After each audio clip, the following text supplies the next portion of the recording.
Go. Salut, c'est Loïc de l'équipe 5doigts.fr. Donc aujourd'hui on va vous montrer comment tisser votre nouvelle Rouman que vous venez de recevoir chez vous sur la boutique leminimaliste 5doigts.fr.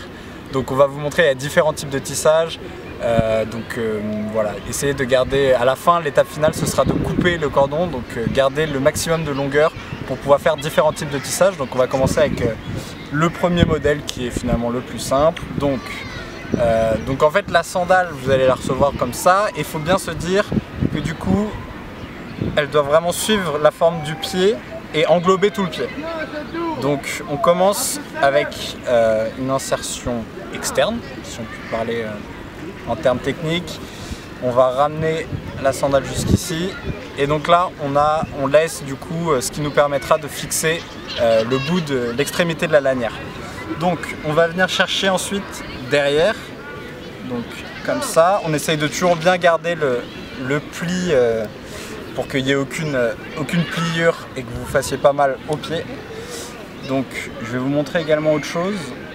On peut en fait retourner, si on s'est trompé de sens, on peut tout à fait, si on arrive à le sortir, on peut tout à fait changer de sens. Donc là par exemple, je suis pas dans le bon sens, donc je peux tourner comme ça directement une fois que je suis dans le trou, hop,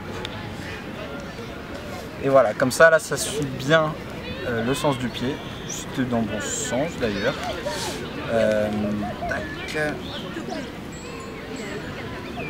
Voilà, on s'adapte pour que ce soit toujours bien dans le sens du pied et qu'il n'y ait pas de pliure pour pas se faire de bobo. Alors ensuite on va venir chercher intérieur, donc on pense qu'on est à l'intérieur du pied maintenant, donc on peut le mettre directement à l'intérieur.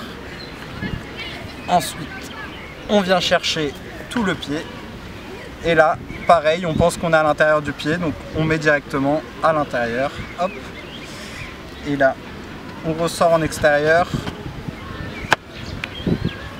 Voilà, aucune pliure, je vérifie bien, et ensuite je peux mettre la fixée du coup, hop, et là je re-rentre une dernière fois pour fixer la lanière, hop, voilà. Et donc ensuite vous êtes confortablement installé dans la sandale, et là l'idée c'est de couper, si c'est le choix de maillage que vous souhaitez prendre tout le temps, vous pouvez à ce moment-là du coup couper la lanière et ensuite le brûler avec un petit peu de feu pour que ça s'effiloche pas, si je puis dire. Donc voilà, on va vous montrer d'autres formes de lacer vos sandales.